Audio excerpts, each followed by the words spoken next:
With phones reaching such a mature stage here in 2025, I'm here to see if the Galaxy S25 Ultra is worth your hard-earned cash with little refinement from last year. Is it worth it? I'm Iggy the Tech Guy, and let's find out.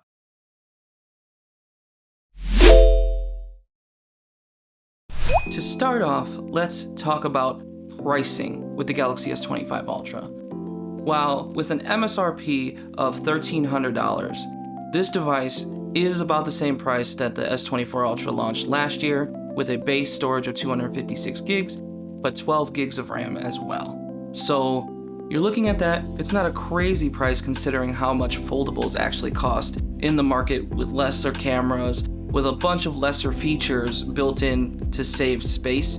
This device definitely brings a lot of flagship features to it, and let me tell you, all those features are great.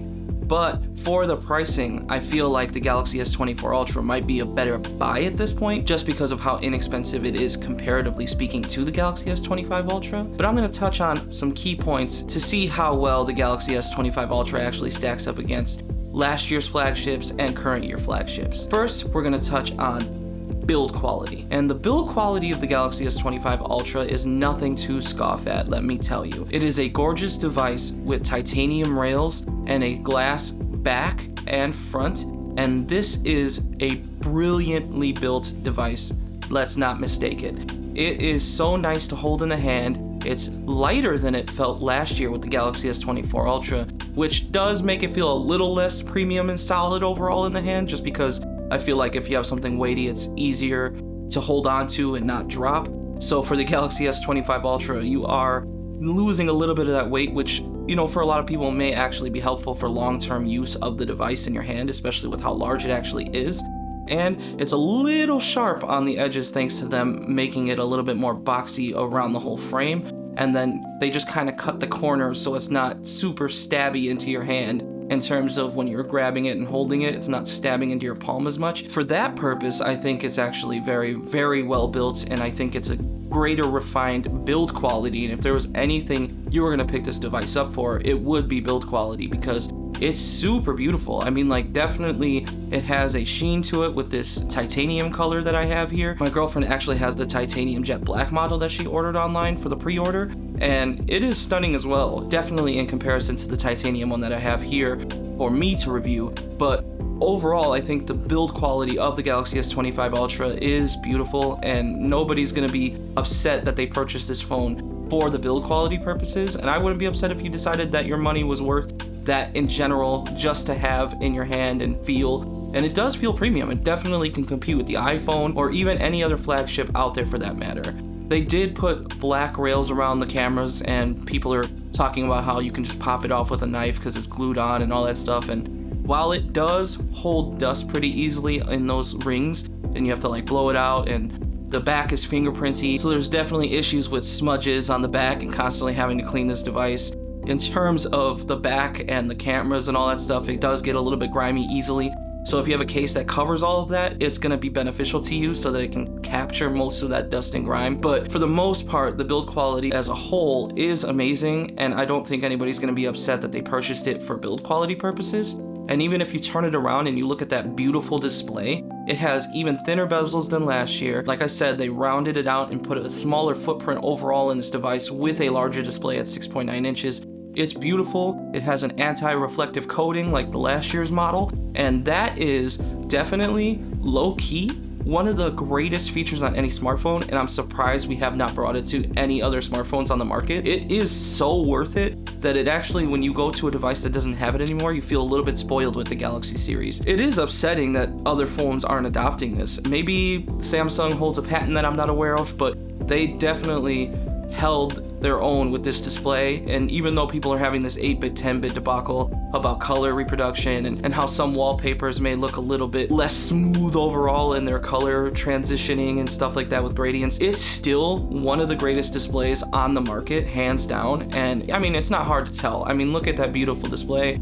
Thin bezels, edge to edge, small punch hole. It's not under display camera like the Red Magic 10 Pro or some other devices on the market like ZTE is offering, but it does offer enough screen real estate that you're not yearning for more screen, if that makes sense.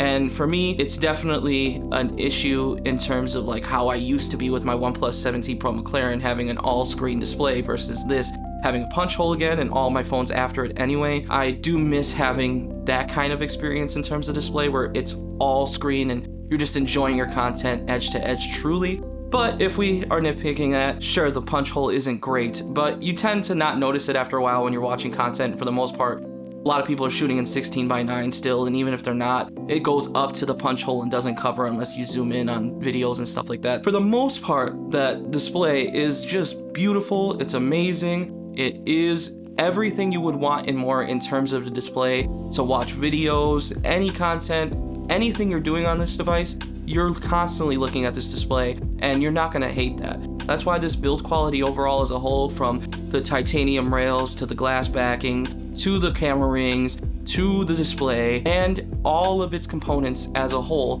they are awesome. And this is one of those reasons why you would definitely pick up the Galaxy S25 Ultra. So yes, the build quality is definitely a go after about a month's use of this device. Next, we're gonna talk about experience with the Galaxy S25 Ultra. And with software, stability, and overall usage of the Galaxy S25 Ultra, it is speedy. I mean, this thing blows most phones out of the water with its benchmarks and its day-to-day performance. Everything is instantaneous when you're opening it, whether you're scrolling your social media, TikTok, you're on Snapchat, you're watching videos on YouTube, and then you're switching apps quickly to play a game. Whatever you happen to be doing on this device is a breeze in terms of its experience. I mean, literally, probably another reason why I think a lot of people would enjoy this, although for the most part, we have been enjoying pretty fast speeds day to day in most use cases since, my opinion, the OnePlus 7T Pro and the 7 Pro in general, that 7 series, was fast. The Snapdragon 855 and 855 Plus are beasts of processors, even though their benchmarks might not suggest it. The OnePlus 7T Pro McLaren edition that I have is still speedy. Yes, there are a little bit of moments where it takes a second to load up an app or open it up, but it's not so noticeable that you're like, I'm waiting forever. You can still get to your apps, and once they're loaded into RAM, it has 12 gigs of RAM on my McLaren edition, 8 gigs of RAM on the normal OnePlus 7 Pro. So you're not really yearning for speed and fluidity on that device, which is from, 6 years ago. So if we're looking at how devices have really stagnated in terms of their performance and fluidity and speed, sure, there are improvements, and yes, the Galaxy S25 Ultra shows that in the most extreme use cases possible, but when we're talking of overall day-to-day usage, it hasn't really changed that much in the last 6 years. And that is very evident when I use the OnePlus 7T Pro McLaren next to the Galaxy S25 Ultra. There's very minimal lag in difference in between them opening apps and scrolling and switching apps and doing all of those things. So when you talk about experience, while the Galaxy S25 Ultra is every bit as fast as the Snapdragon 8 Elite and 12 gigs of RAM would allude to, this device isn't that much different from something from 6 years ago. So I do want to preface that by saying, like, most people shouldn't just upgrade for the experience of this device. And yes, One UI 7 is brilliant. I do enjoy One UI 7 as a whole. It's very speedy animation-wise. It opens up apps really quickly. If you go and toggle on developer options in the settings, you can actually turn down the animation speed so they're even quicker, and you're just using this day-to-day and really opening things up quickly, and scrolling is fast, and watching videos and doing any and every task on this device is a breeze. I want to say that. And I did want to touch a little bit on the good luck of things in terms of customization and the experience of the Galaxy S25 Ultra. It is pretty cool that you can customize to your heart's content with the Galaxy S25 Ultra. You can move your apps all around with the home up option in Good Lock, and I think it's really cool that they gave you true customization that other devices aren't really giving you nowadays. So for that, in terms of its experience, I think it's really great. And for me, that is actually really awesome in the experience department. In terms of experience, I did want to touch on the S Pen and the S Pen as a whole. It works, it's a great S Pen, and while it does most of the things that you would want it to do, they took out a Bluetooth feature which you could use to take pictures with and do a few other things with. In terms of its actual use cases, the S Pen was better on the previous devices.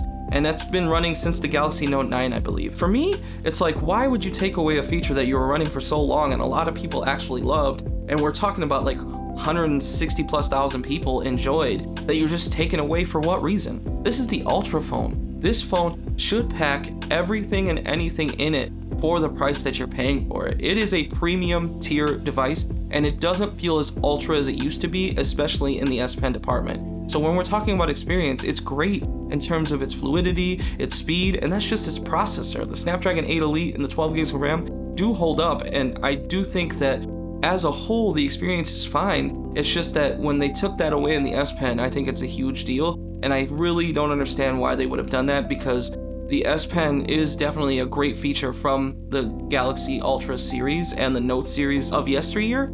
So for me, that is kind of a bummer that they took out a feature on the S Pen, but the S Pen does do its job, and you can still use the button to use as an eraser if you're erasing stuff on the display. And it still does what you want it to in terms of drawing and pressure sensitivity and speed and fluidity. And it is an awesome experience even when you're gaming, like if you're playing Fortnite, or if you're playing Call of Duty Mobile, or if you're playing simple games like Subway Surfer or Doodle Jump.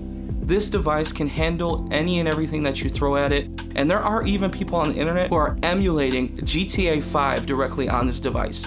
So the Snapdragon 8 Elite can play GTA 5, which to me is really impressive. It's pretty crazy. You can play a lot of compatible PC-esque games on a small smartphone this thin and light. I mean, that's really crazy, and I highly doubt you could do that on any other device. The same dude who was actually running GTA 5 on this tried it last year on the Galaxy S24 Ultra and had way more bugs and couldn't get past the beginning. So when you're able to actually play this game with minimal issues, there are certain graphical issues, and that could just be compatibility issues that haven't been ironed out yet with bugs. But for the most part, it has the raw horsepower to play a game as heavy as GTA 5. And for me, that is definitely an extreme use case, and not everybody's going to be doing that, but it does feel comforting knowing that this device can handle pretty intense tasks, let me tell you. And that is why I think overall that the performance is a go. And if you do have $1,300 to spend, while I don't think it's exactly the greatest idea, you could definitely get away with the S24 Ultra. But if you are a heavy power user, this phone is going to do any and everything that you ask it to and more for quite a while. And with 7 years of software updates as a promise, you're definitely not going to yearn for a phone for a very long time. This phone is going to last you probably a decade, if not more, even without the software updates, if we're being honest. Yes, the performance as a whole, when you're using it in the experience of the day-to-day of the Samsung Galaxy S25 Ultra, is amazing. But you can save money by going with older flagships and still having a great day-to-day experience if you're not an extremely heavy user. So when it comes to performance, it can be a go and it cannot be a go. It's really up to you guys. I would take what I say with a grain of salt. Personally, I wouldn't spend my hard-earned cash on this for the performance side of things, just because I enjoyed my experience, like I said, with my OnePlus 7T Pro McLaren. So it's kind of iffy for me. If you feel there's value in this, definitely pick it up. If you don't, then go ahead with an older flagship. So that's what I think in terms of overall experience for the Galaxy S25 Ultra. Next, we're going to talk about cameras on the Galaxy S25 Ultra.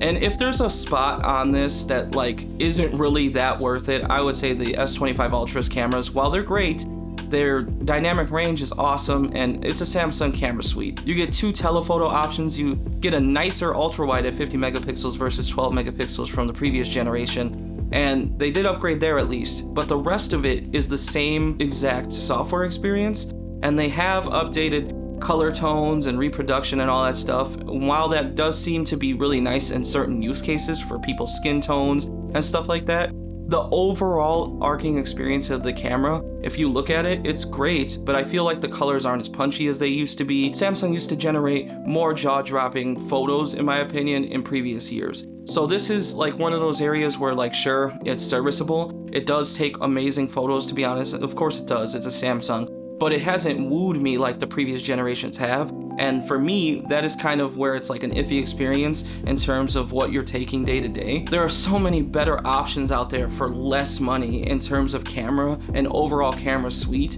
And I don't think going from this to a different phone is gonna make you be like, oh, I need the Galaxy S25 Ultra for those cameras. I mean, if I put up pictures and show you the different types of photos that you can capture with this, sure, it's awesome. It has the staple Samsung zoom. It has decent night mode capabilities. It's got amazing color reproductions, like I said, for the most part, but there is a little bit of dullness in these photos that aren't the same as it used to be, in my opinion. So when it comes to the camera suite on the Galaxy S25 Ultra, it just doesn't seem as complete as previous years in my opinion. I do love the photos, of course I do, they're great, but they're not like so great that you're gonna be like, I need this phone over anybody else's for cameras. So the cameras are kind of a go and kind of not a go for me here after a little bit of use with the Galaxy S25 Ultra. Next, we're gonna talk about battery life with the Galaxy S25 Ultra.